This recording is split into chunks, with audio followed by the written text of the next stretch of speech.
bienvenue sur la chaîne de la science tranquille. Le voyage de cette nuit nous emmène vers l'intérieur, vers le monde vaste et mystérieux qui vit à l'intérieur de ton propre esprit. Nous allons explorer certaines des vérités les plus fascinantes et surprenantes que la psychologie a découvertes. Les secrets de la mémoire, de la perception et des schémas silencieux qui façonnent nos pensées. Certaines de ce que nous allons découvrir seront douces, comme la façon dont un parfum familier peut ramener un moment d'il y a des décennies. D'autres seront étonnantes, comme la façon dont ton cerveau peut prendre des décisions avant même que tu t'en rendes compte. Mais chacune ouvrira une fenêtre sur le fonctionnement caché de l'esprit, plus étrange, plus profond et plus beau que nous ne l'imaginons souvent. Ce soir, nous parcourons une collection de perspectives remarquables et de curiosités mentales. Des aperçus de mondes où le temps peut s'étirer et se rétrécir.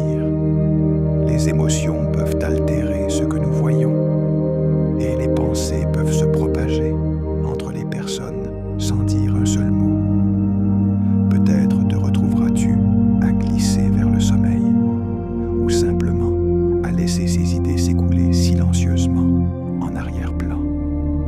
Si tu apprécies ces vidéos et que tu veux nous rejoindre pour d'autres explorations nocturnes, tu peux aimer et t'abonner en bas et partager tes pensées dans les commentaires. Mais pour l'instant, la seule chose dont tu as besoin est de te mettre à l'aise. Laisse ta respiration se calmer, laisse ton esprit se radoucir et permets à la merveille de ton propre esprit de t'envelopper doucement. Commençons. L'esprit que nous allons explorer ce soir n'est pas seulement le tien. C'est le résultat de millions d'années d'évolution, d'innombrables expériences et de questions que les êtres humains ont posées depuis l'aube de la conscience. Chaque fait que tu vas découvrir est une petite fenêtre sur ce voyage partagé. Il y a quelque chose de profondément humain à se demander comment nous fonctionnons de l'intérieur. Au fil de la journée, les filtres mentaux et les masques sociaux ont tendance à se relâcher. Tard le soir, quand la fatigue réduit l'inhibition et la vigilance personnelle, les gens peuvent parler plus franchement et révéler des pensées qu'ils protégeraient pendant les heures de lumière. Cela ne signifie pas que chaque conversation nocturne est une vérité sans filtre, mais la réduction du contrôle cognitif peut faciliter l'émergence de l'honnêteté. Les psychologues suggèrent également que l'atmosphère tranquille et intime de la nuit favorise l'ouverture. Moins de distractions, une lumière plus tamisée et le sentiment que le monde est au repos. Dans ces heures, les conversations peuvent dériver vers des territoires personnels, approfondissant parfois les liens. Le phénomène n'est pas universel, mais beaucoup connaissent cette sensation.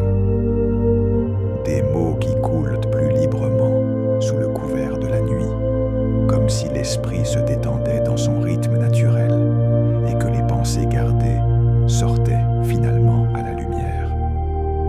Même si cela peut sembler efficace, jongler avec plusieurs tâches à la fois peut affaiblir la qualité avec laquelle nous les retenons. Le système d'attention du cerveau fonctionne mieux quand il est concentré, et le diviser oblige l'information à rivaliser pour les ressources mentales. Cela peut se traduire par des souvenirs moins détaillés ou même complètement absents. Par exemple, vérifier des messages tout en écoutant un ami peut amener à oublier des parties clés de la conversation. Les études montrent que ceux qui font souvent plusieurs choses à la fois ont du mal à filtrer les informations non pertinentes, rendant la concentration plus difficile avec le temps. L'attrait du multitâche réside dans sa sensation de productivité. l'esprit enregistre la vie avec plus de richesse quand il a l'occasion de s'attarder sur une seule chose à la fois.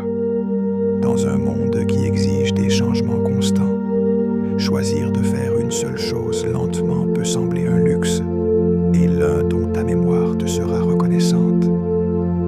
La chaleur d'une main sur ton épaule, ou quelqu'un qui te tient la main, peut faire plus que te réconforter. Cela peut changer la façon dont ton cerveau perçoit la douleur. Le contact physique active des voies sensorielles qui rivalisent avec les signaux de douleur, réduisant leur intensité.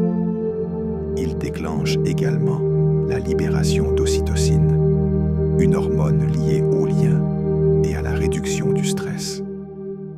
Dans une étude, des couples qui se tenaient la main pendant une expérience douloureuse ont non seulement signalé moins d'inconfort, mais leurs ondes cérébrales ont commencé à se synchroniser.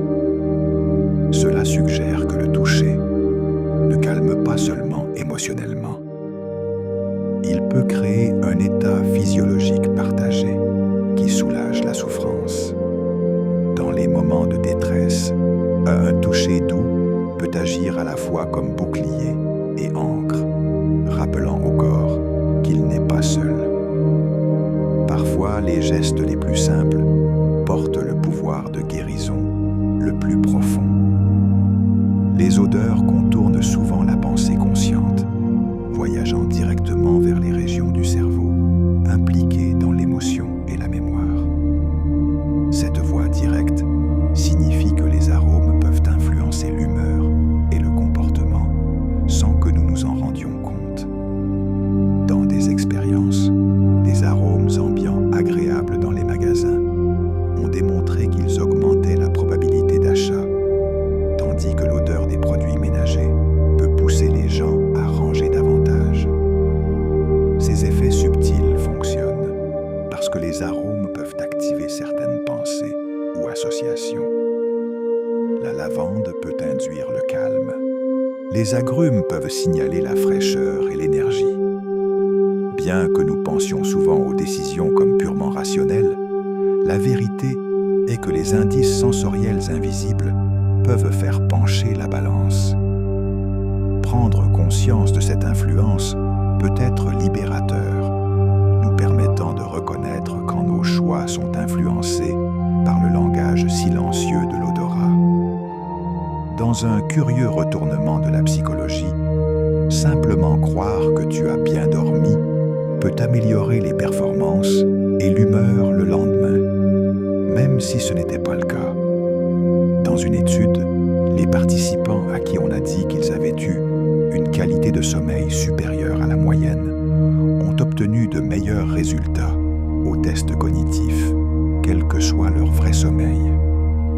Cet effet, connu sous le nom de sommeil placebo, montre comment les attentes peuvent façonner les états mentaux et physiques. Le cerveau utilise la croyance comme raccourci, ajustant les niveaux d'énergie et la concentration en fonction du repos perçu. Bien sûr, le vrai sommeil est irremplaçable pour la santé, mais ce phénomène révèle la surprenante capacité de l'esprit à influencer la façon dont le corps se sent.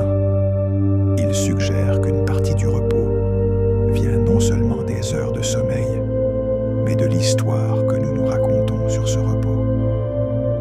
Beaucoup de personnes ont vécu l'étrange sensation d'être observées pour se retourner et découvrir que c'est vrai. Bien que la science ne l'ait pas complètement expliqué, certaines recherches suggèrent que des indices subtils, un changement dans les ombres, des modifications dans la vision périphérique ou même de faibles sons, là peuvent nous alerter de manière inconsciente. Le cerveau est finement réglé pour détecter l'attention sociale, puisque savoir quand des yeux sont posés sur nous a été vital tout au long de l'histoire humaine. Les psychologues évolutionnistes proposent que cette sensibilité a aidé nos ancêtres à éviter les prédateurs et à naviguer dans des interactions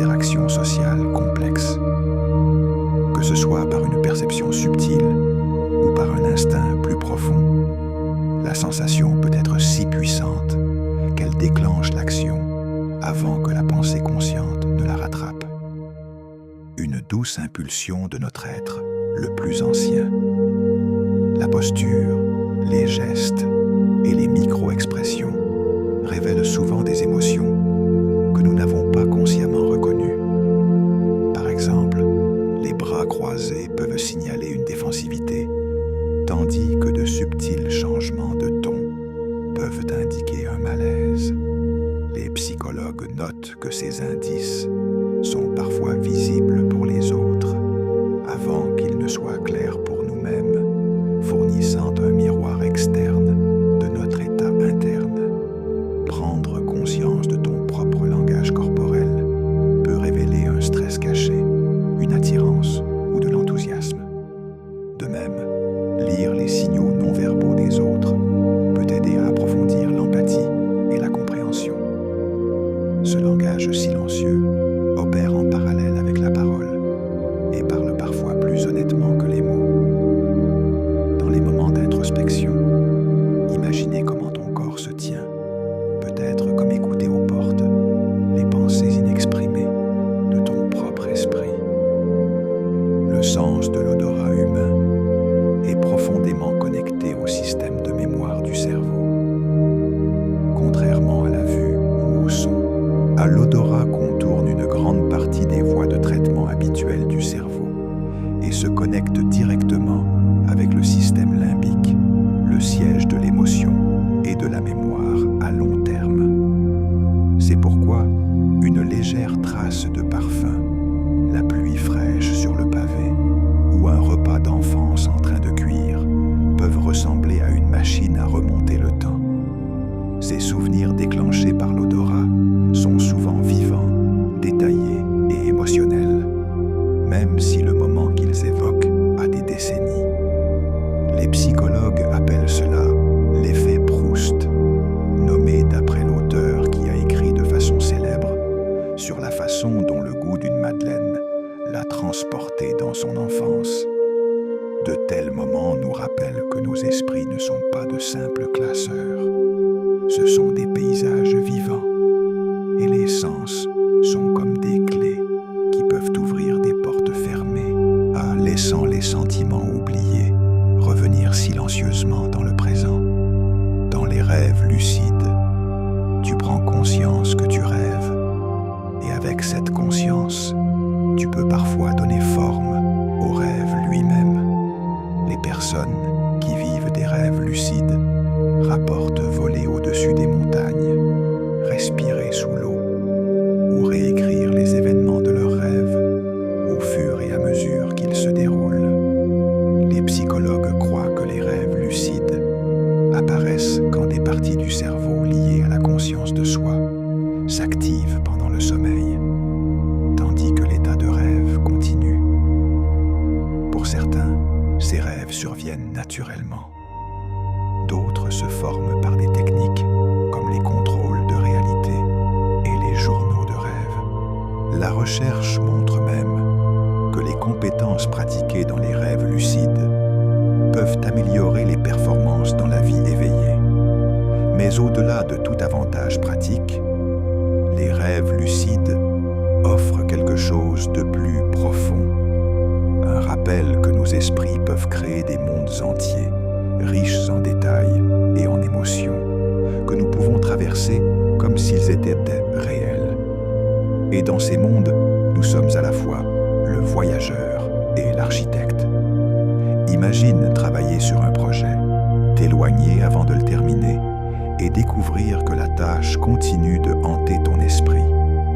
Les psychologues appellent cela l'effet Zeigarnik. Nos cerveaux s'accrochent aux tâches incomplètes avec plus de vivacité qu'aux tâches complétées. Cette boucle mentale ouverte a évolué pour nous aider à nous souvenir de ce qui doit encore être fait. Mais elle peut aussi nous garder éveillés la nuit, à repasser des conversations ou à nous rappeler le travail laissé en suspens. Les études suggèrent que l'effet se produit parce que les activités non résolues créent une sorte de légère tension dans l'esprit et terminer la tâche la libère. C'est pourquoi faire une liste de tâches peut sembler étrangement apaisant. Cela signale au cerveau que la tâche est prise en compte, même si elle n'est pas encore faite. Dans la vie quotidienne, cet effet peut être à la fois un motivateur et une source de stress, selon la façon dont nous l'utilisons. Quoi qu'il en soit, c'est un exemple puissant du travail inachevé de l'esprit. L'acte de ressentir et d'exprimer de la gratitude est plus qu'une simple habitude polie. Il peut modifier la chimie du corps. Des études ont montré que les personnes qui se concentrent régulièrement sur ce pourquoi elles sont reconnaissantes affichent des niveaux plus bas de cortisol, l'hormone libérée pendant le stress. Les pratiques de gratitude, comme tenir un journal quotidien ou réfléchir à des moments positifs avant de dormir, peuvent également augmenter l'activité dans les régions du cerveau liées à l'empathie et à la joie.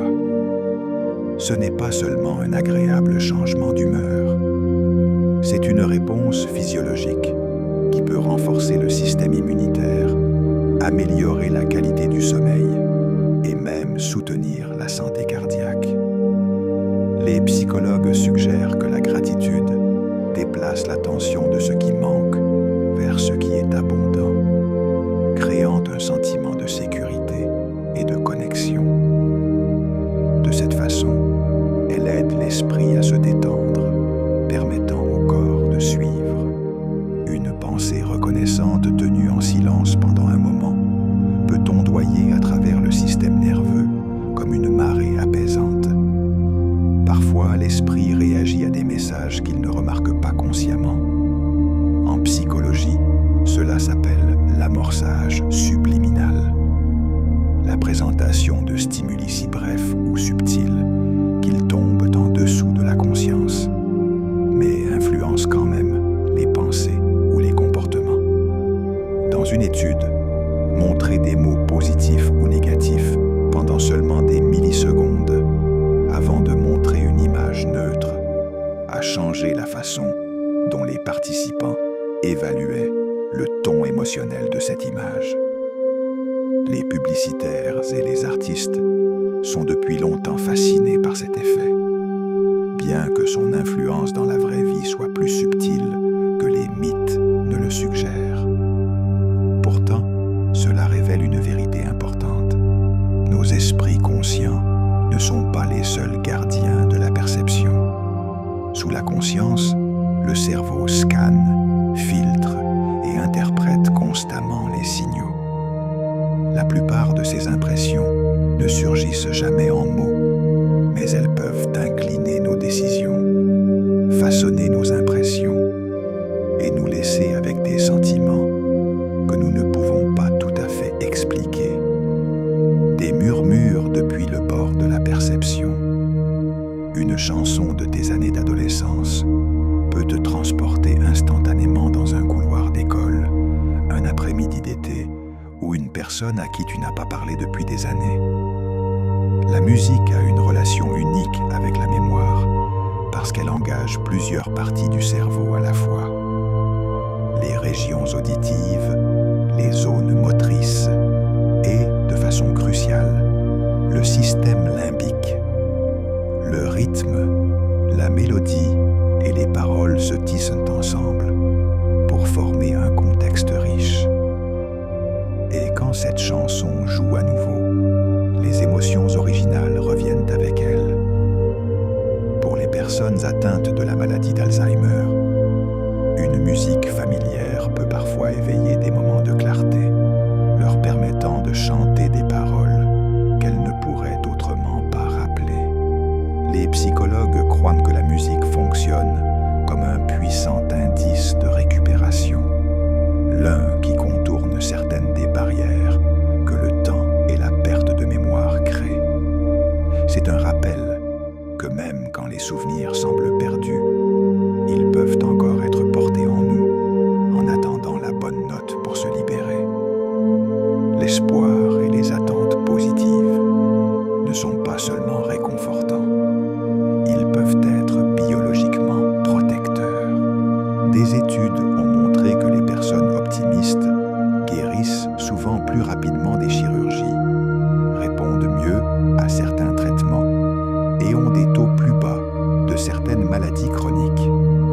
L'optimisme semble réduire les réponses nocives au stress, encourager des comportements plus sains et même renforcer le système immunitaire.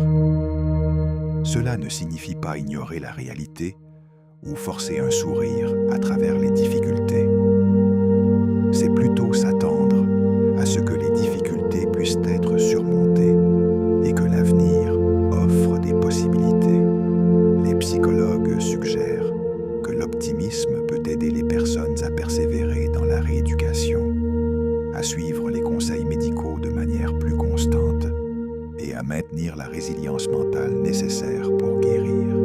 Pendant que le corps fait son tranquille travail de réparation, la perspective de l'esprit peut faire pencher les probabilités en notre faveur, transformant l'espoir en une sorte de médicament invisible qui circule à travers chaque battement de cœur et chaque respiration.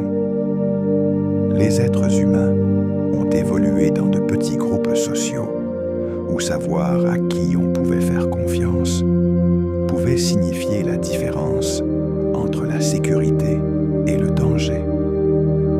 Cela peut expliquer pourquoi nos cerveaux sont réglés pour se souvenir des commérages, des histoires sur le comportement des autres, plus facilement que des faits neutres. Dans des expériences, les participants étaient plus susceptibles de se souvenir de détails sur des comportements peu fiables que sur des descriptions physiques ou des événements non liés. Les commérages activent les réseaux de raisonnement social dans le cerveau, attirant l'attention et aidant à stocker des informations pour un usage futur. Bien que les commérages puissent être nuisibles, ils peuvent aussi remplir une fonction protectrice, aidant les groupes à maintenir des normes et à éviter les risques. Dans un contexte moderne, cette tendance se manifeste dans la façon dont les rumeurs se propagent plus rapidement que les nouvelles ordinaires. Qu'ils soient chuchotés autour d'un feu il y a des milliers d'années ou transmis en ligne aujourd'hui, le pouvoir de persistance des commérages réside dans le profond intérêt du cerveau pour le comportement des autres. Cette étrange sensation d'avoir déjà vécu un moment. Le déjà-vu n'est toujours pas entièrement compris. Une théorie principale est qu'il se produit quand le système de reconnaissance du cerveau dysfonctionne brièvement, en créant un faux sentiment de familiarité.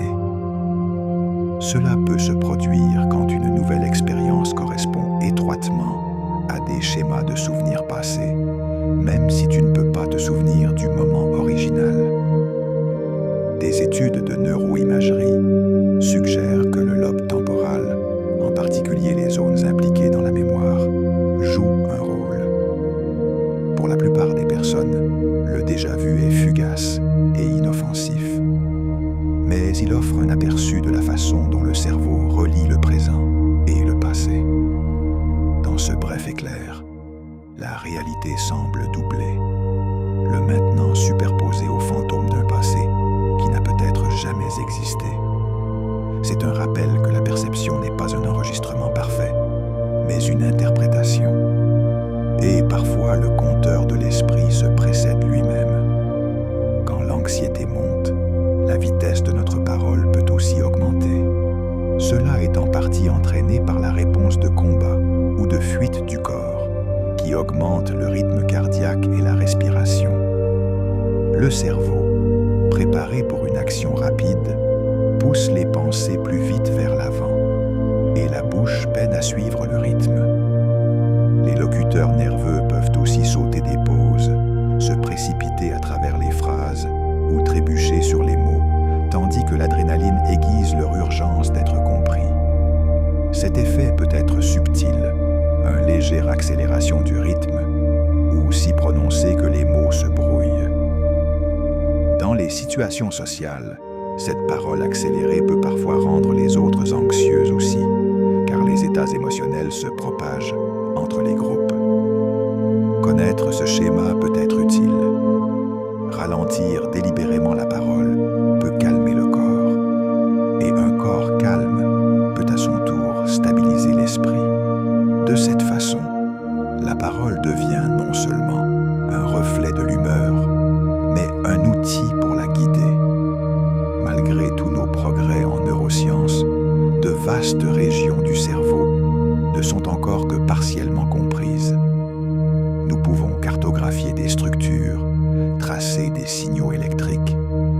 observer des schémas d'activité. Pourtant, le mystère plus profond de la façon dont la conscience surgit, ou pourquoi les souvenirs semblent vivants, nous échappe encore. Certaines régions du cerveau n'ont pas de fonction entièrement définie, et les réseaux complexes les reliant sont plus complexes que tout ordinateur que les humains ont construit. Chaque nouvelle étude révèle non seulement des réponses, mais de nouvelles questions, nous rappelant que nous avons exploré seulement une fraction de cet univers vivant à l'intérieur de nos crânes, comme un océan dont nous avons effleuré la surface, mais dont les profondeurs restent sombres. Le cerveau abrite des continents entiers de compréhension encore à découvrir. Et dans les moments tranquilles, entre les pensées, on nous rappelle que l'esprit n'est pas seulement une machine biologique, mais un mystère que nous habitons à chaque moment de veille. La recherche suggère que la majorité de nos pensées quotidiennes sont recyclées des jours précédents. Des préoccupations familières, des routines et des réflexions qui se rejouent sous des formes légèrement différentes. Cette répétition mentale aide à maintenir un sentiment de stabilité, mais elle peut aussi limiter la créativité et nous garder coincés dans de vieux schémas. Le cerveau favorise l'efficacité et réutiliser les voies neurales existantes est moins exigeant que d'en forger de nouvelles. Cependant, quand nous cherchons intentionnellement des expériences nouvelles, remettons en question des hypothèses ou changeons notre environnement, nous pouvons générer de nouveaux schémas de pensée. C'est pourquoi voyager, apprendre de nouvelles compétences ou même prendre un chemin différent pour aller au travail peuvent sembler revigorants. Cela sort l'esprit du pilotage automatique et le ramène à la conscience. La plupart du temps, nos pensées coulent le long de sentiers bien tracés, mais de temps en temps, nous pouvons sortir du chemin et découvrir un paysage entièrement nouveau en nous-mêmes. Un seul bâillement peut se propager dans une pièce, passant de personne en personne, sans que des mots soient échangés. Cet effet contagieux n'est pas limité aux humains.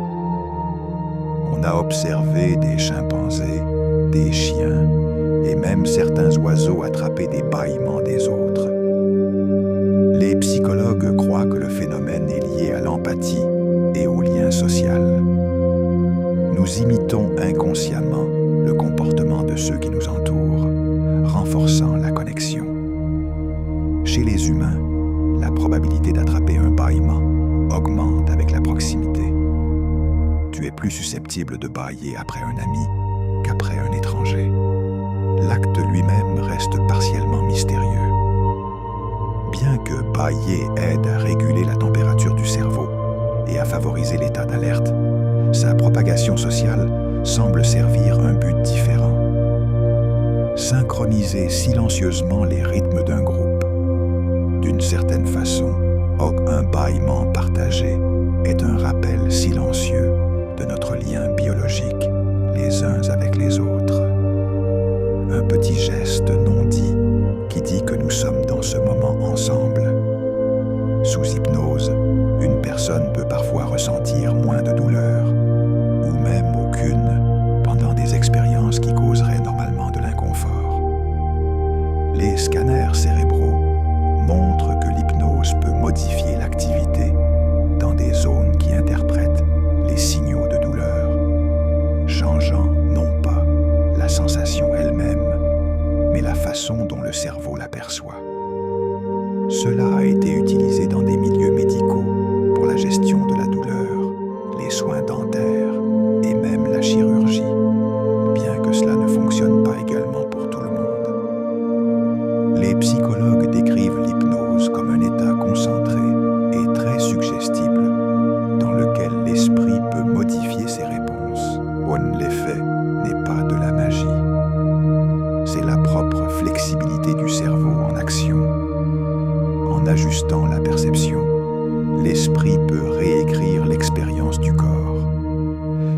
connexion entre l'attention et la sensation évoque une vérité profonde.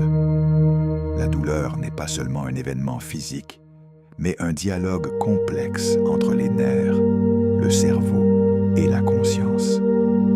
Et parfois, la conscience peut changer cette conversation, mettre les émotions en mots, que ce soit dans un journal ou une note privée, peut avoir des effets mesurables sur le bien-être.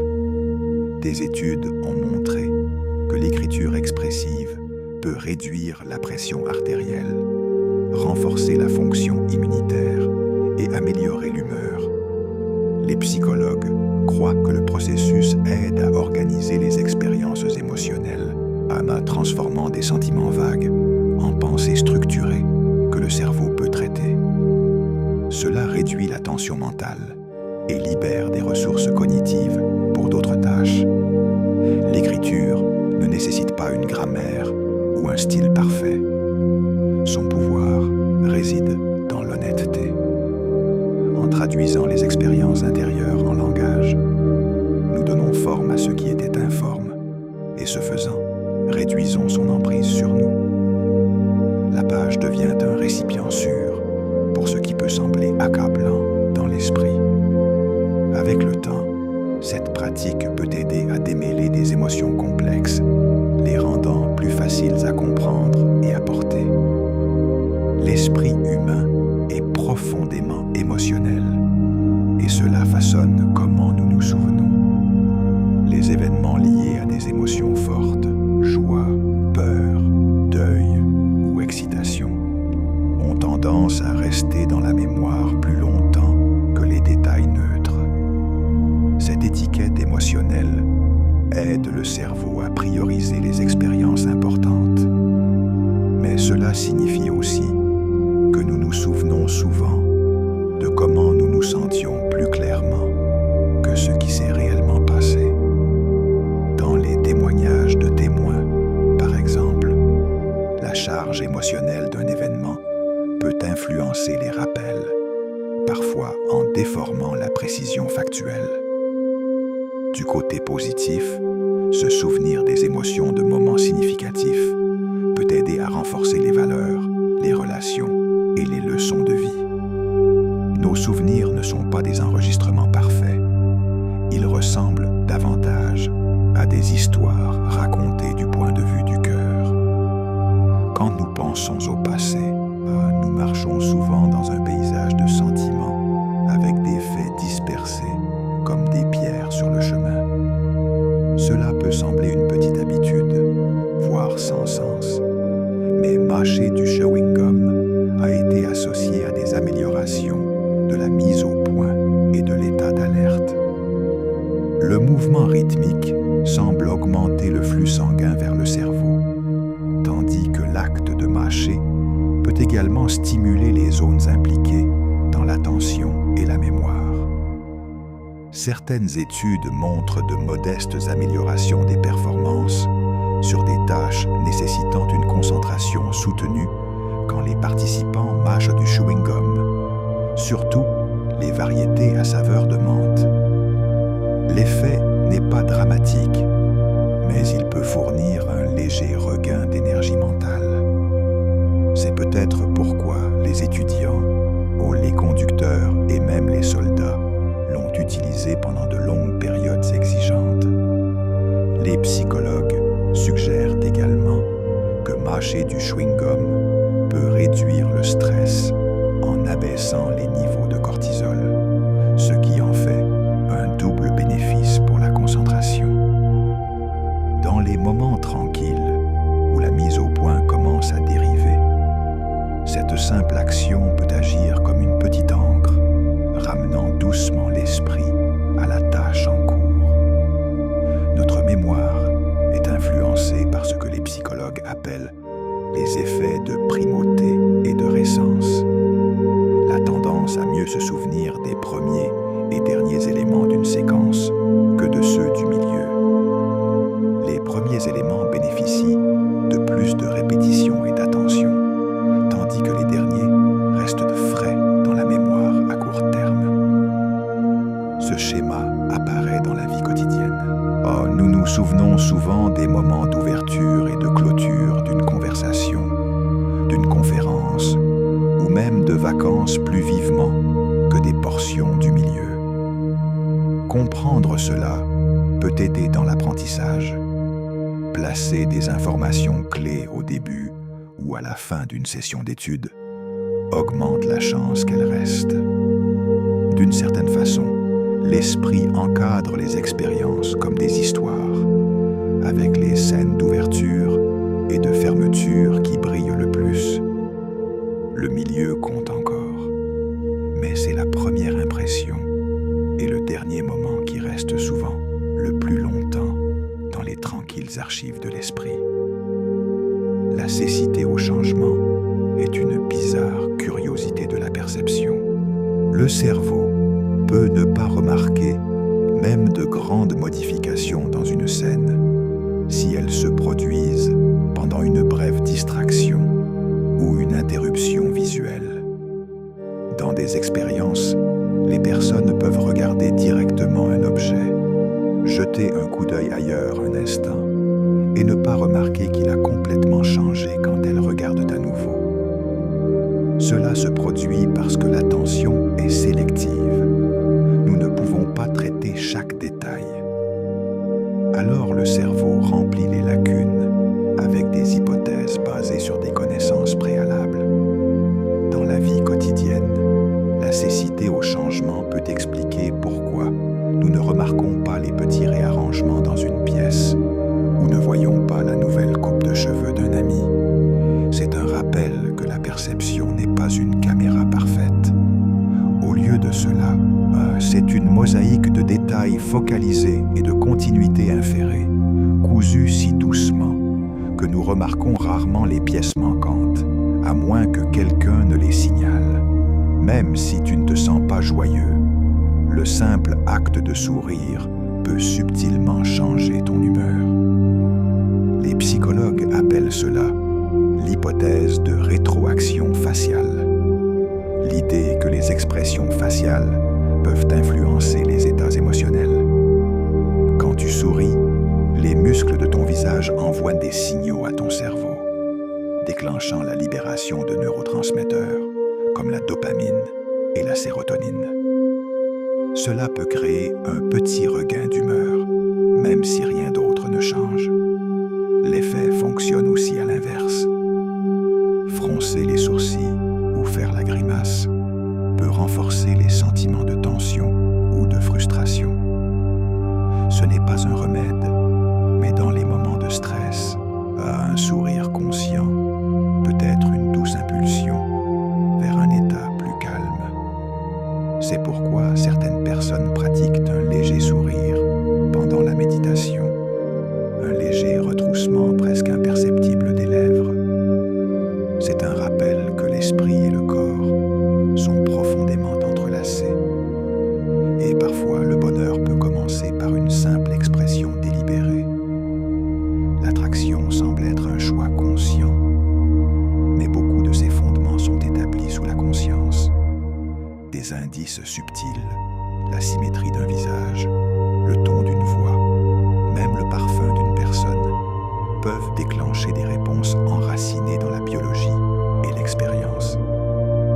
Les psychologues évolutionnistes suggèrent que certaines préférences peuvent être liées à des indicateurs de santé, tandis que d'autres sont façonnées par des normes culturelles et une histoire personnelle.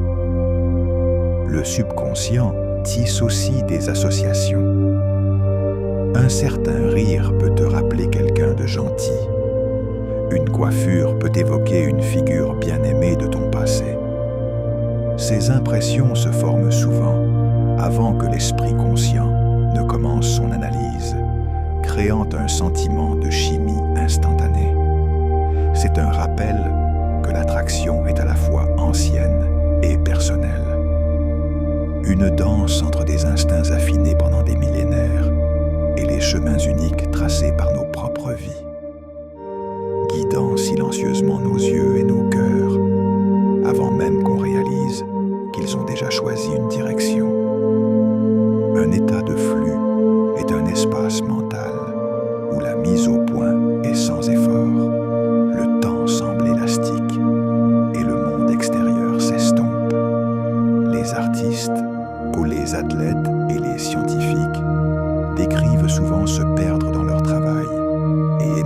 des heures plus tard en se sentant énergisé plutôt que épuisé. Les psychologues disent que le flux se produit quand le défi d'une tâche correspond à ton niveau de compétence. Assez de difficultés pour s'engager pleinement, mais pas au point de te submerger.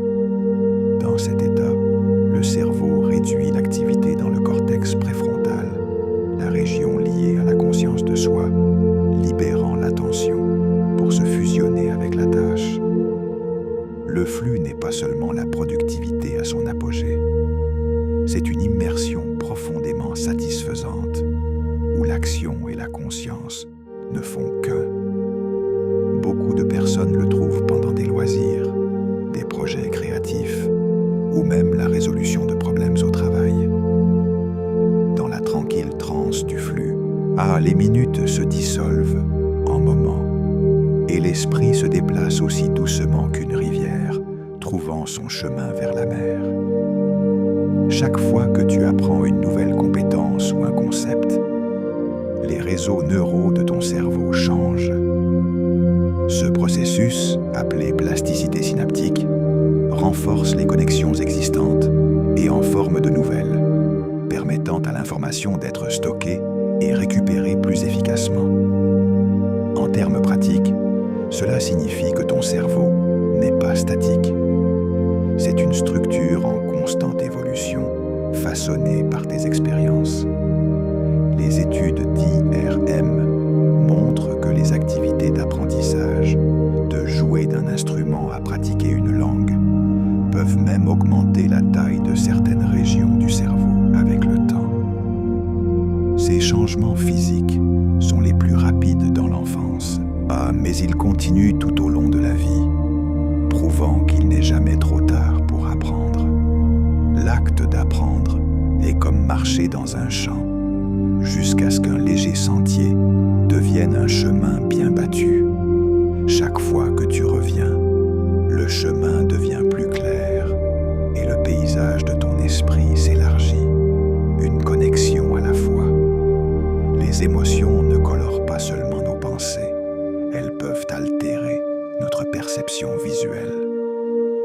Des études ont montré que les personnes dans un état d'humeur positive sont plus susceptibles de remarquer des détails subtils et de voir une plus large gamme de couleurs, tandis que celles qui se sentent anxieuses peuvent rétrécir leur mise au point, cherchant des menaces et manquant des indices neutres ou positifs. Cela se produit parce que l'humeur influence les systèmes d'attention du cerveau, ajustant la façon dont les informations sensorielles sont filtrées et interprétées. Un état joyeux peut faire paraître un coucher de soleil plus vivant, tandis que la peur peut faire paraître une rue faiblement éclairée, plus sombre qu'elle ne l'est. De cette façon, la perception n'est pas un processus purement objectif. Elle est façonnée par la lentille de l'esprit à chaque moment. Changer ton humeur peut littéralement changer ton monde, révélant que la frontière entre l'état intérieur de l'esprit et l'environnement extérieur est beaucoup moins fixe qu'on ne l'imagine. Dans les urgences, la présence d'autres personnes peut parfois réduire la probabilité que quelqu'un intervienne, un phénomène connu sous le nom d'effet spectateur. Quand elles sont seules, les individus ressentent une plus grande responsabilité personnelle d'agir. Quand ils sont dans une foule, la responsabilité se diffuse et chaque personne suppose que quelqu'un d'autre aidera. Cet effet a été observé dans d'innombrables expériences, des accidents mis en scène aux objets tombés dans la rue.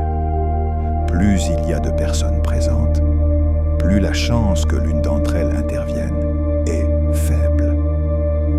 Cependant, la connaissance de l'effet spectateur peut le contrecarrer. Ceux qui le comprennent sont plus enclins à agir quelle que soit la foule. C'est un rappel que dans les moments où de l'aide est nécessaire, regarder les autres peut être un piège. Parfois, la personne qui doit agir doit simplement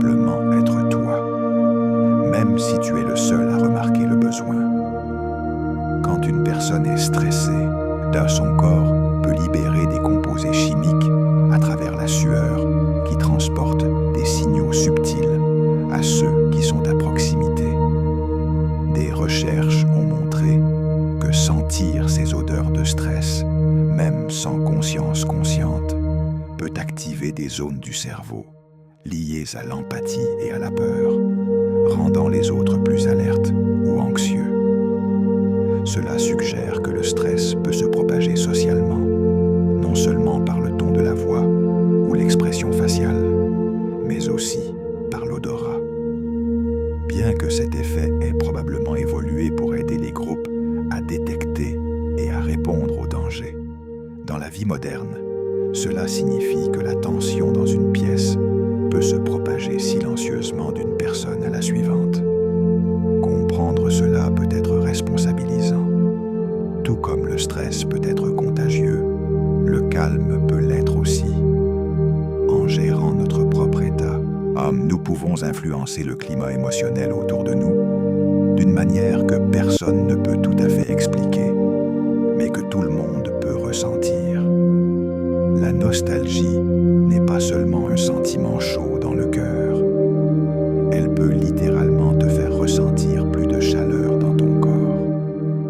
Des expériences ont montré que se rappeler de chers souvenirs peut augmenter la température perçue et même réduire la sensation de froid physique.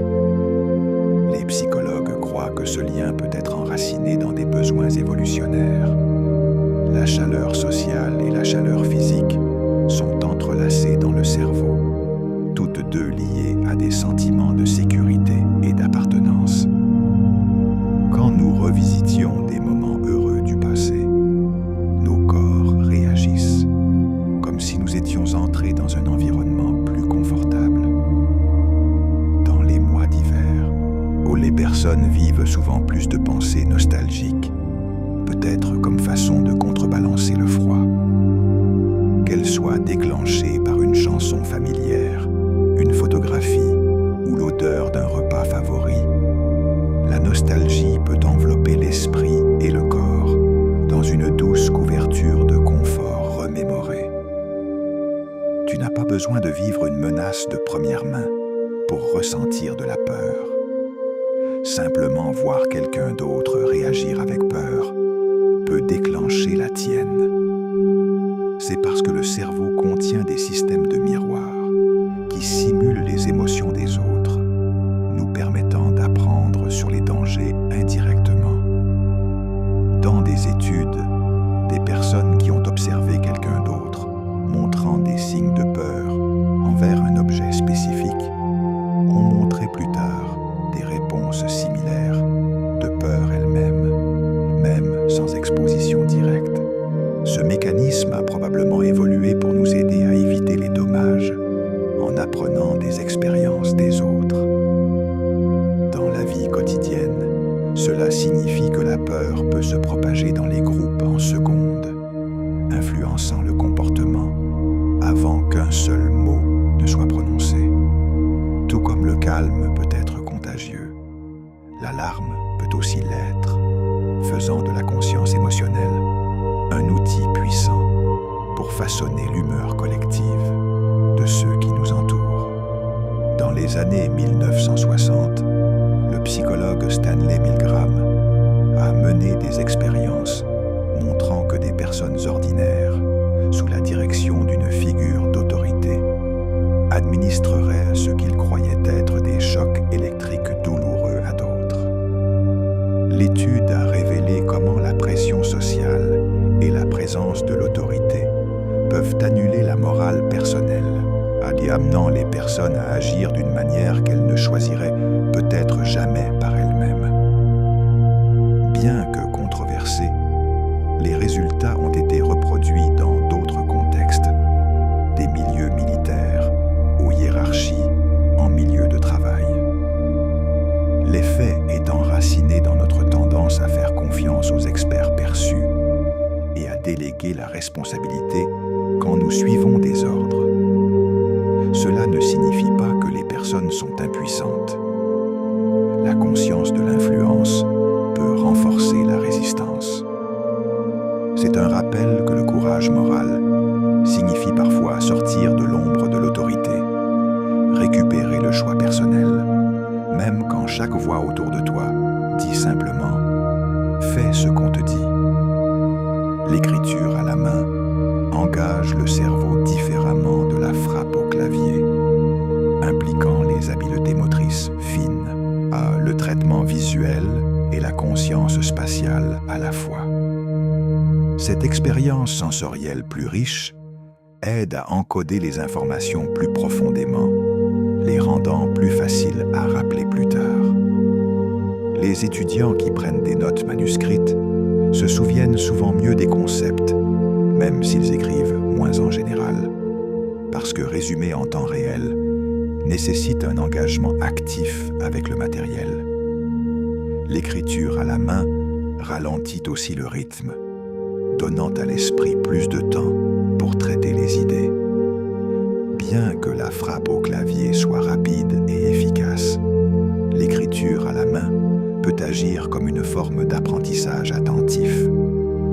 Chaque trait est une empreinte physique de la pensée gravée non seulement sur le papier, mais dans les schémas neuraux de la mémoire.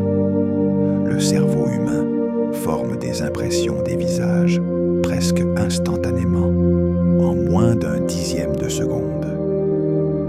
Les recherches montrent que même une telle brève exposition est suffisante pour que les personnes décident si quelqu'un semble digne de confiance, compétent ou sympathique.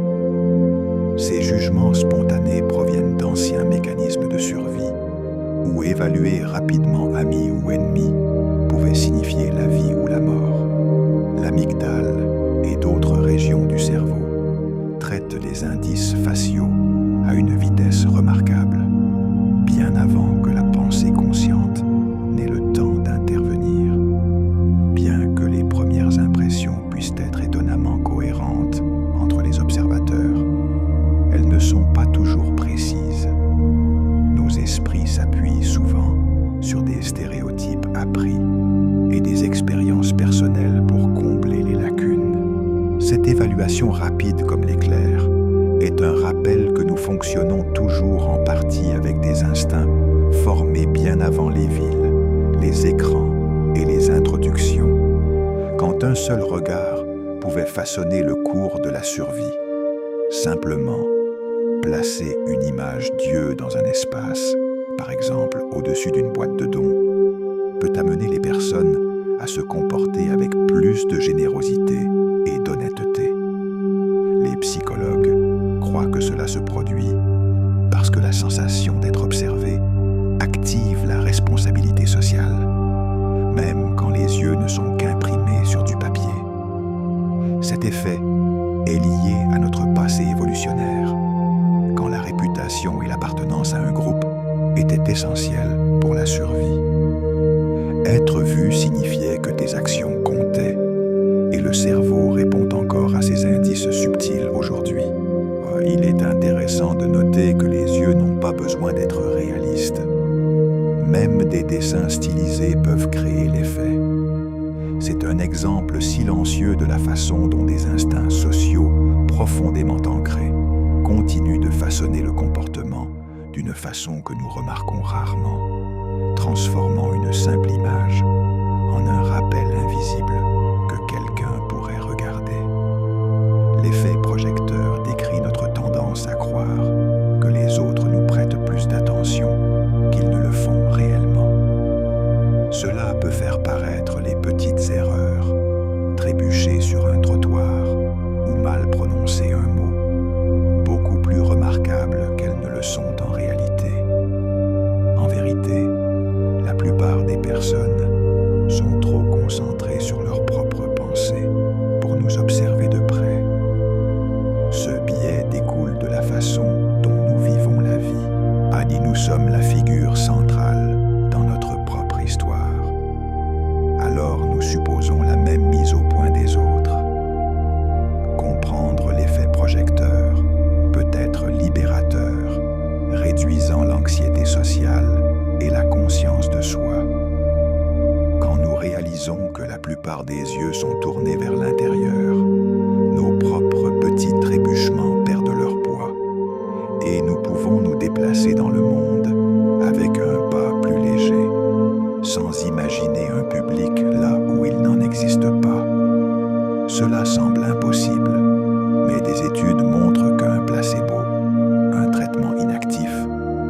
encore avoir des effets réels, même quand le destinataire sait que ce n'est pas un vrai médicament. Dans ces cas, l'explication que le placebo pourrait activer les propres mécanismes de guérison du corps est souvent suffisante pour créer des changements mesurables, comme une douleur réduite ou une humeur améliorée. Les psychologues suggèrent que cela fonctionne par l'attente et le conditionnement.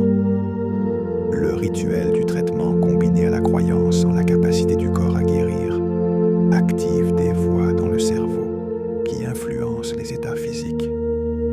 Cet effet placebo à étiquette ouverte révèle à quel point l'esprit et le corps sont entrelacés et comment la croyance peut façonner la biologie, même en l'absence de tromperie. C'est un rappel que parfois la conscience elle-même peut être une forme de médecine.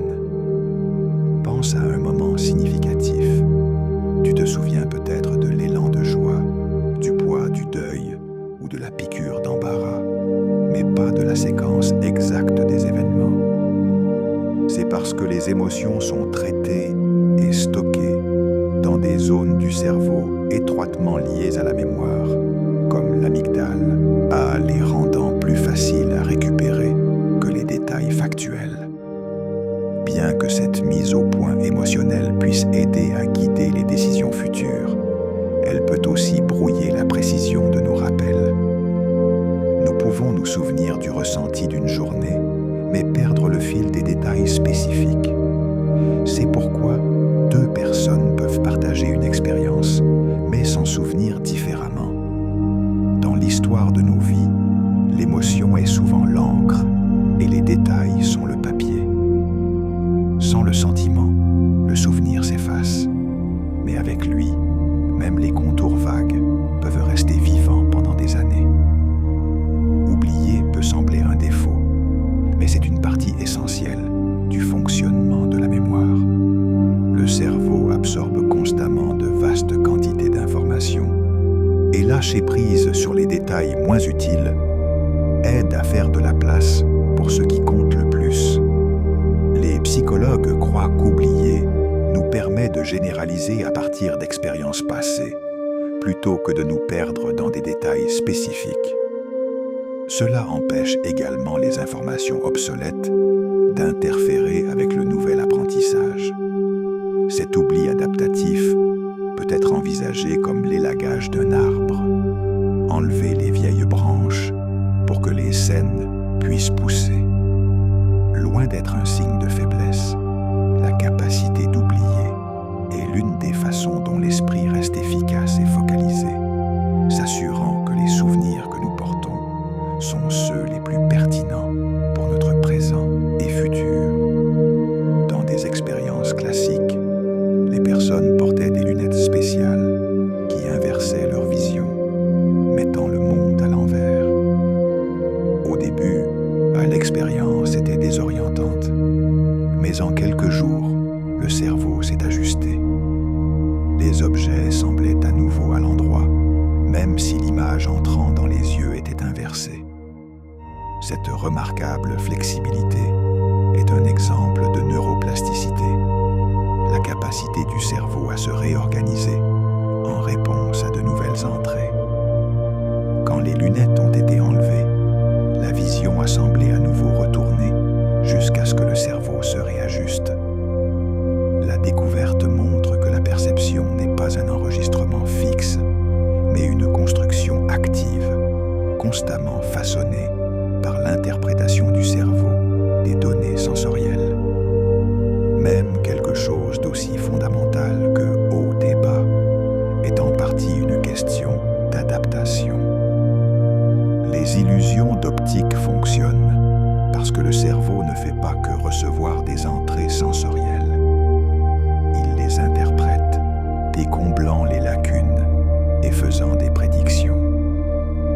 Quand ces prédictions s'opposent aux données brutes, le résultat peut être une image qui semble se déplacer, bouger, ou cacher des détails qui sont en pleine vue. Les illusions révèlent les raccourcis que le cerveau utilise pour donner un sens au monde rapidement.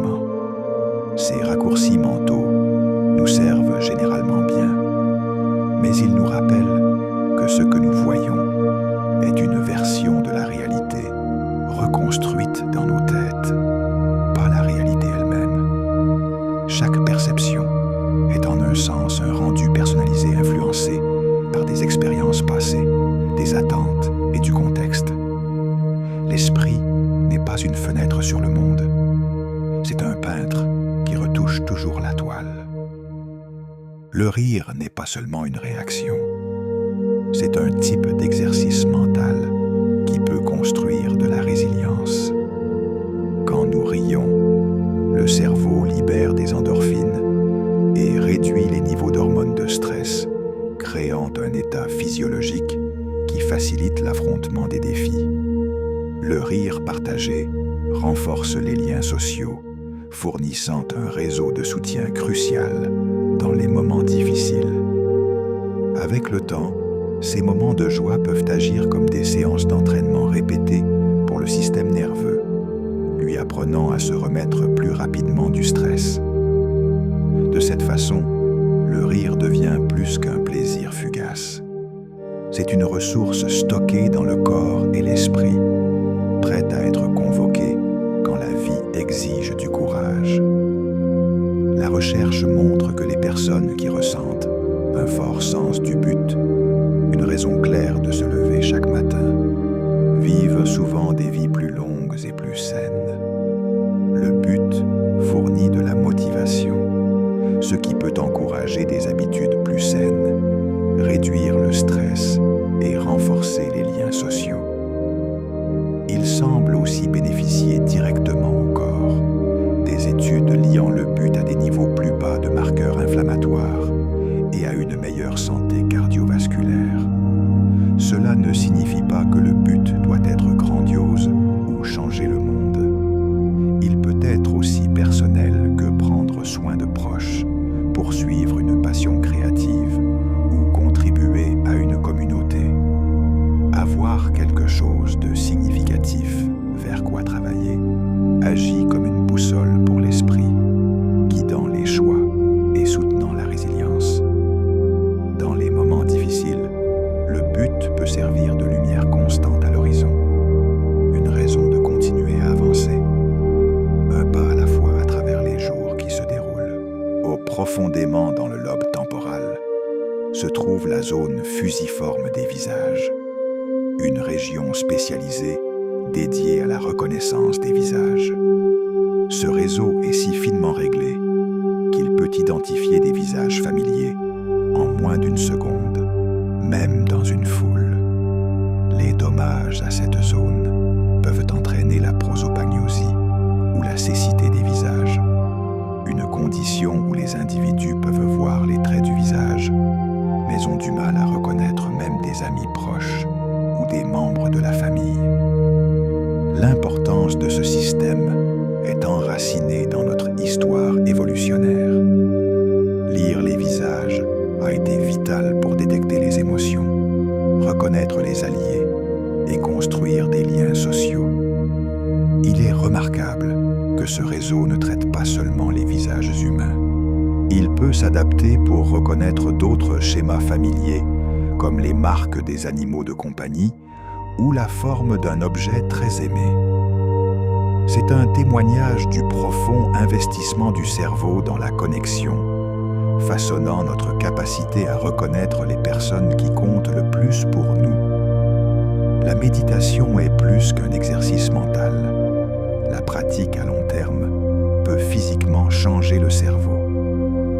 Des études d'IRM ont trouvé une plus grande épaisseur dans le cortex préfrontal, une zone liée à la prise de décision et à la maîtrise de soi, ainsi que des changements dans l'hippocampe, qui joue un rôle dans la mémoire et l'apprentissage. La méditation régulière peut aussi réduire la taille de l'amygdale, le centre du cerveau, pour les réponses à la peur et au stress, suggérant une plus grande capacité au calme. Ces changements structurels reflètent la neuroplasticité, la capacité du cerveau à se recabler en réponse à l'expérience. Même de courtes séances quotidiennes peuvent commencer à modifier les schémas neuraux, améliorant l'attention, la régulation émotionnelle et le bien-être général.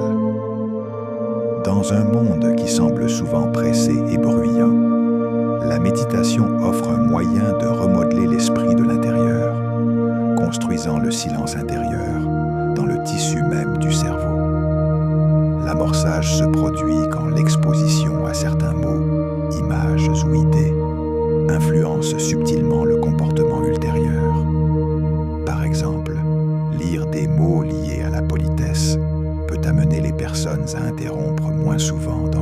conversation, tandis que voir des références au vieillissement peut ralentir leur vitesse de marche, tout cela sans conscience consciente.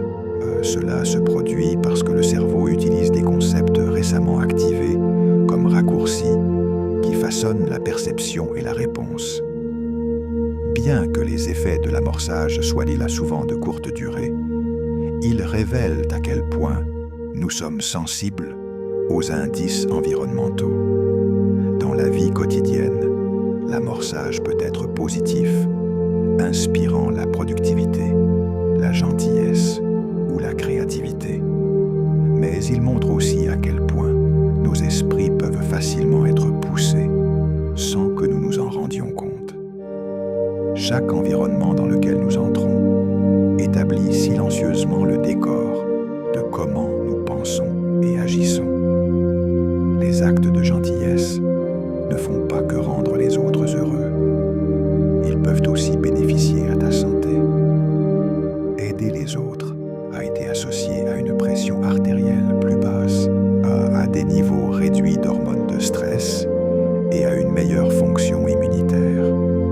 Les psychologues suggèrent que cela peut être dû à la libération d'ocytocine, qui favorise les sentiments de chaleur et de confiance, tout en soutenant la santé cardiovasculaire. Même de petits gestes comme tenir une porte ou offrir un sourire peuvent créer ces effets. Avec le temps, la gentillesse peut devenir un cycle renforçant. Faire le bien augmente le bien-être, ce qui à son tour rend les personnes plus susceptibles de continuer à aider. De cette façon, la gentillesse n'est pas seulement une colle sociale, c'est aussi une forme tranquille de soin de soi, tissée dans les échanges qui nous relient les uns aux autres. La façon dont tu tiens ton corps peut façonner la façon dont tu te sens. Se tenir ou s'asseoir droit peut augmenter les sentiments de confiance et d'état d'alerte, tandis que s'affaisser peut renforcer la fatigue ou une humeur basse. Ce lien fonctionne à travers des boucles de rétroaction entre le corps et le cerveau. La posture influence les niveaux hormonaux, les schémas de respiration et l'activité neurale. Dans une étude, les participants qui ont adopté des poses de puissance ont rapporté de plus grands sentiments de contrôle. Au-delà de la confiance, la posture peut aussi affecter les niveaux d'énergie en ouvrant ou en restreignant la poitrine et le diaphragme. De petits ajustements, s'asseoir droit, détendre les épaules, lever la tête, peuvent subtilement déplacer l'esprit vers plus de clarté et de présence. Le corps, à bien des égards, prépare le décor pour l'histoire que l'esprit se raconte. Bien que le traumatisme puisse causer une douleur profonde, certaines personnes en émergent avec plus de résilience, d'empathie ou un sens renouvelé du but, un phénomène connu sous le nom de croissance post-traumatique. Cela ne signifie pas que le traumatisme était bénéfique, mais plutôt que la guérison peut parfois favoriser des forces qui ne se seraient peut-être pas développées autrement. Les psychologues ont identifié des domaines de croissance comme des relations plus solides, une plus grande appréciation de la vie et une connexion plus profonde aux valeurs personnelles. Le processus implique souvent de trouver un sens, de trouver des façons d'intégrer l'expérience dans un récit plus large de la vie. Bien que tout le monde ne vive pas une croissance post-traumatique, ceux qui le font le décrivent souvent comme une transformation forgée dans la difficulté, comme un arbre qui devient plus fort après avoir survécu à une tempête. Le stress peut être contagieux, passant silencieusement d'une personne à une autre. Simplement observer le langage corporel tendu de quelqu'un, les expressions faciales ou entendre des changements dans sa voix peut déclencher une réponse de stress reflétée dans le cerveau de l'observateur. Cette transmission sociale du stress est pensée comme étant enracinée dans l'empathie de ceux qui nous entourent. Bien que cela puisse aider les groupes à répondre collectivement aux menaces, cela signifie aussi que l'anxiété d'une personne peut se propager vers l'extérieur, affectant l'humeur d'une pièce. L'inverse est aussi vrai. Le calme peut se propager de la même façon, adoucissant la tension et encourageant la stabilité. En ce sens, gérer notre propre stress n'est pas seulement un soin de soi, c'est un cadeau silencieux pour ceux qui nous entourent. Correspondre subtilement aux gestes, à la posture ou au schéma de parole d'une autre personne peut créer un sentiment de connexion et de confiance. Cette tendance inconsciente, connue sous le nom d'effet caméléon, fait partie de notre câblage social. Quand c'est fait naturellement, le miroir signale l'empathie et l'attention, faisant sentir à l'autre personne qu'elle est comprise. C'est pourquoi les conversations se synchronisent, souvent en rythme, ou pourquoi des amis peuvent se retrouver à rire ou à se pencher en même temps. Dans des milieux professionnels, des négociateurs habiles utilisent parfois le miroir pour favoriser la coopération, tandis que les thérapeutes l'utilisent pour renforcer le rapport. Cependant, quand c'est forcé ou exagéré, cela peut sembler insincère. Dans sa forme la plus vraie, le miroir est simplement la façon du corps de dire « je suis avec toi ». Sans mots, un alignement silencieux de deux systèmes nerveux, se déplaçant dans le temps, l'un avec l'autre. Expliquer un concept à quelqu'un d'autre nécessite d'organiser tes pensées, de trouver un langage clair et d'anticiper les questions, ce qui approfondit ta compréhension du matériel.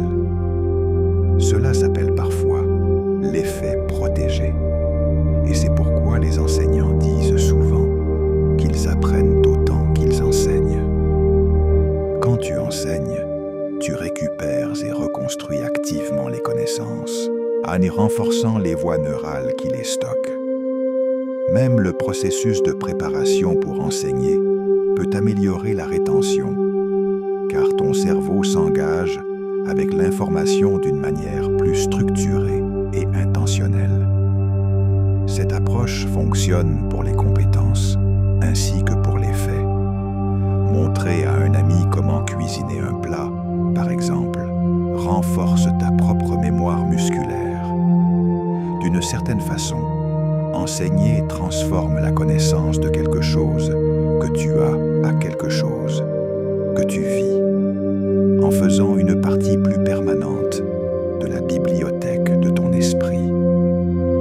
Les faux souvenirs ne sont pas seulement des rappels flous. Ils peuvent sembler aussi vivants et détaillés que les vrais. Des expériences ont montré que la suggestion, de l'imagination et même les photographies peuvent amener les personnes à se souvenir d'événements qui n'ont jamais eu lieu. Le cerveau construit des souvenirs en reconstruisant des détails chaque fois qu'ils sont rappelés, ce qui signifie qu'ils peuvent changer subtilement avec le temps. Cette flexibilité est normalement utile, permettant aux souvenirs de s'adapter, mais elle les laisse aussi ouverts à la distorsion. Dans certains cas, les personnes peuvent se souvenir avec confiance de scénarios entiers qui sont entièrement fabriqués, complets, avec des émotions et des impressions sensorielles. C'est un rappel que la mémoire n'est pas une archive parfaite. C'est une histoire que notre esprit raconte. Et comme toute histoire, elle peut changer dans le récit. Ton nom est comme une alarme personnelle pour le cerveau. Même dans une pièce bruyante, l'entendre peut couper à travers le bruit et capturer instantanément ton attention. C'est connu sous le nom d'effet cocktail par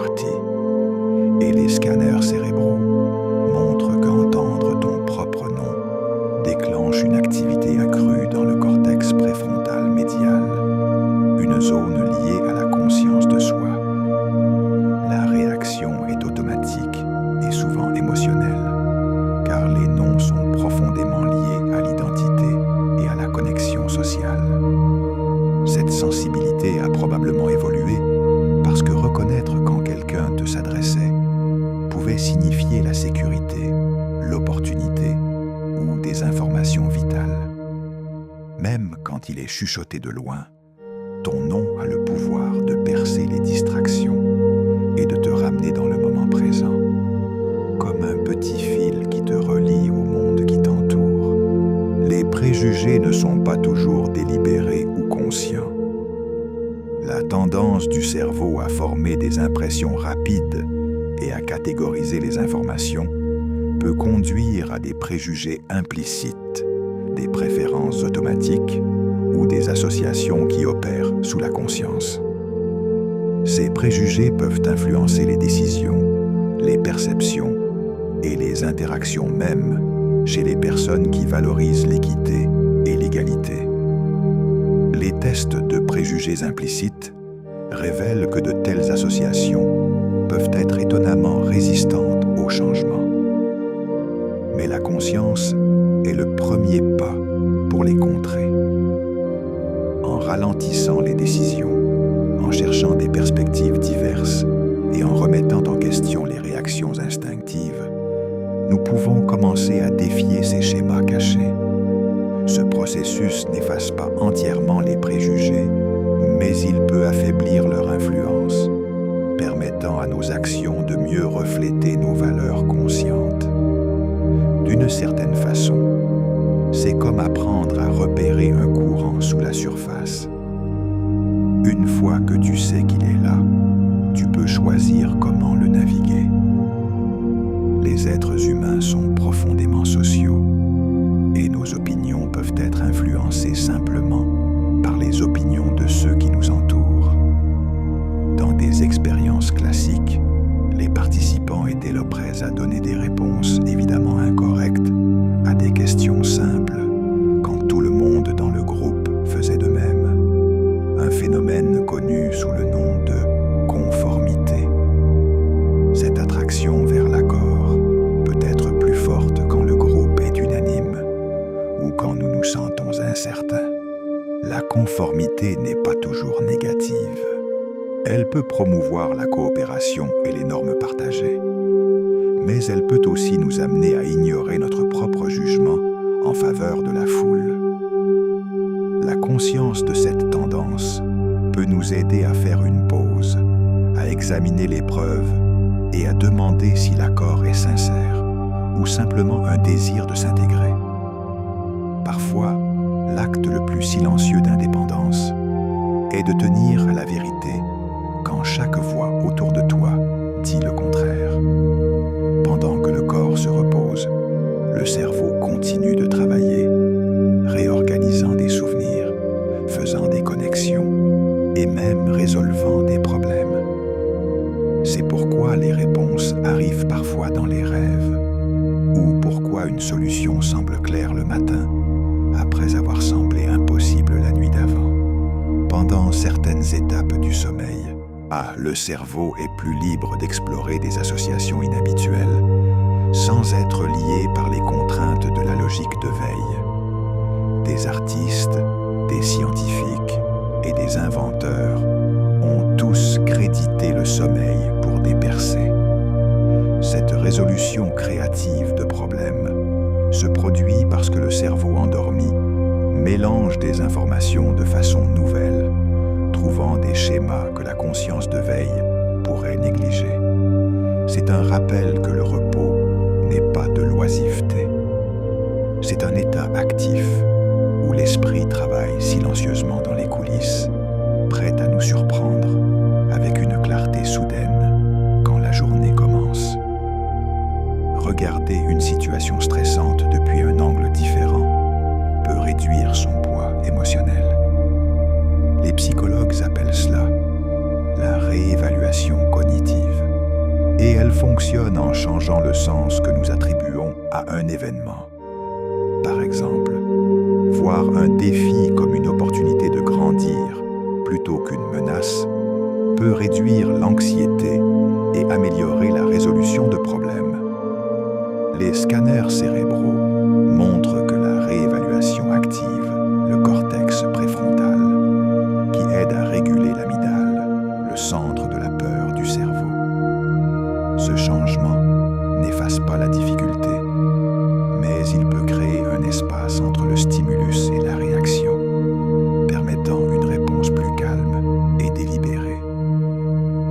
Avec le temps, l'habitude de réévaluation peut rendre l'esprit plus résilient, transformant le stress en professeur plutôt qu'en ennemi. Cela peut sembler contre-intuitif, mais un cerveau légèrement fatigué peut parfois penser de façon plus créative qu'un cerveau pleinement alerte.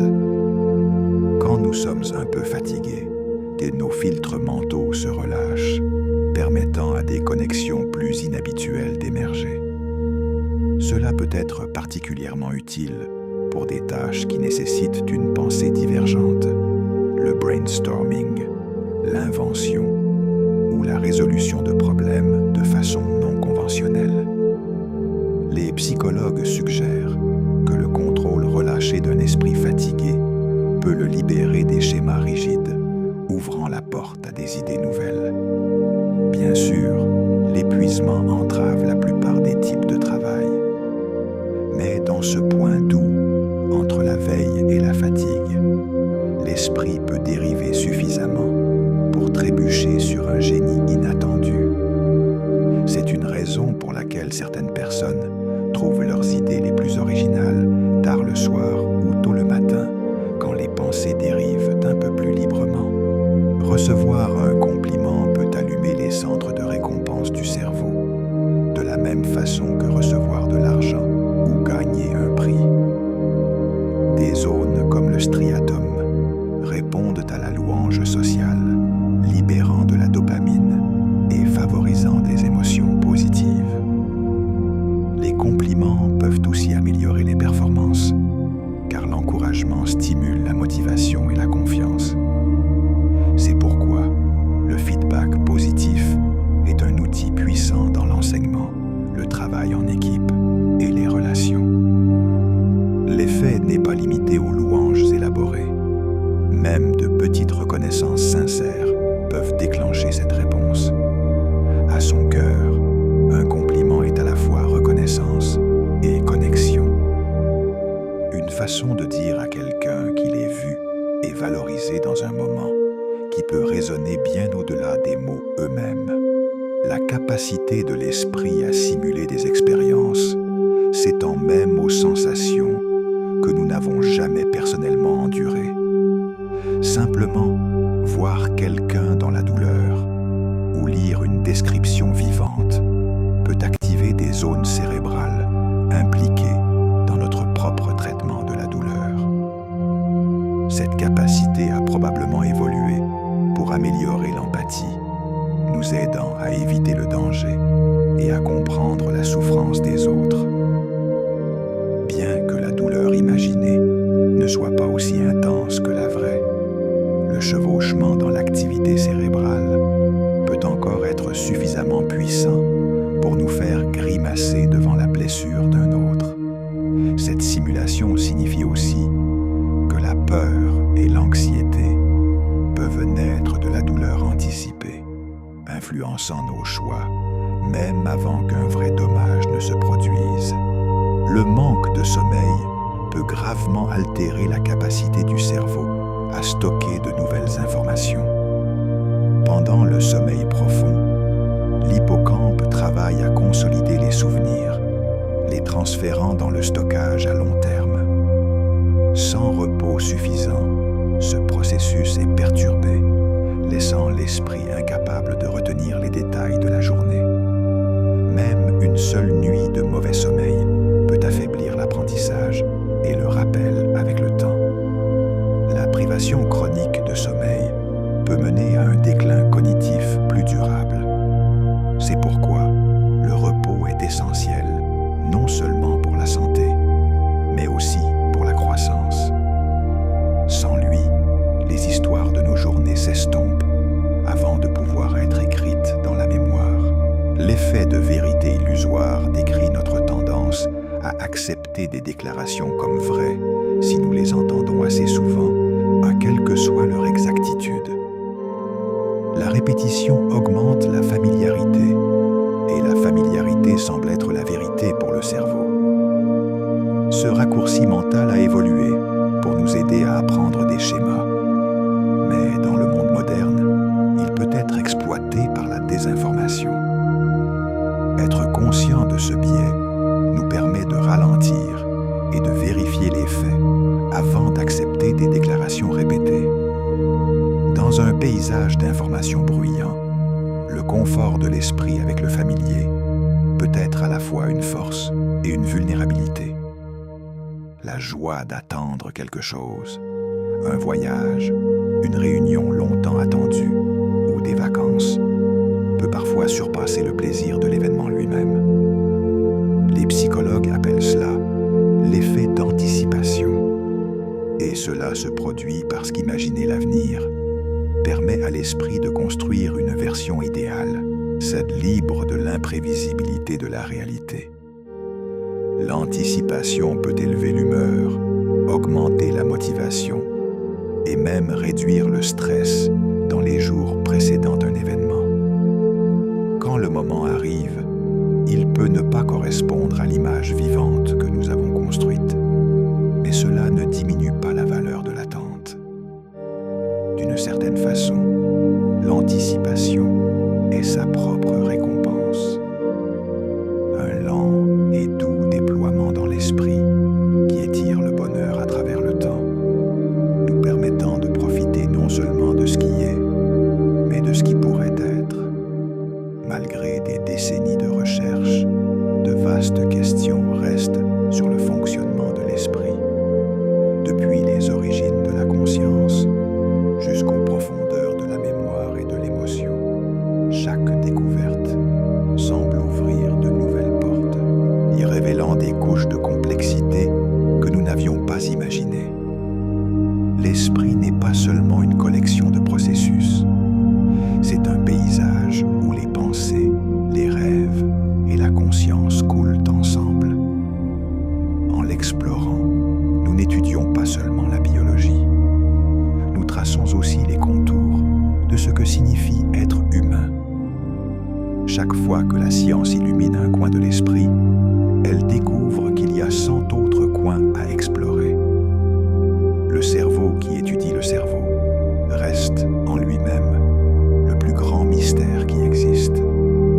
Pour l'instant, beaucoup de ces secrets demeurent, nous invitant à continuer à regarder vers l'intérieur, vers les tranquilles profondeurs que nous portons avec nous partout.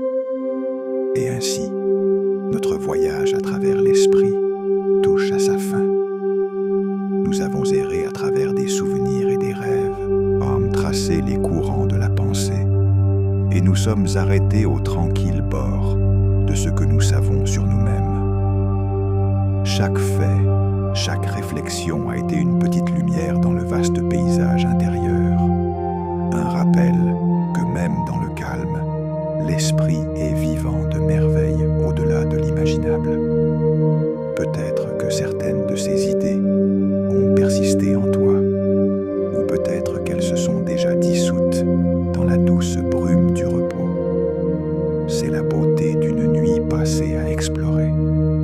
Tu n'as pas besoin de te tenir à chaque détail. Le mystère sera encore là demain, t'attendant. Si tu es encore éveillé, tu peux continuer à regarder la prochaine vidéo. Si tes yeux sont lourds, tu peux simplement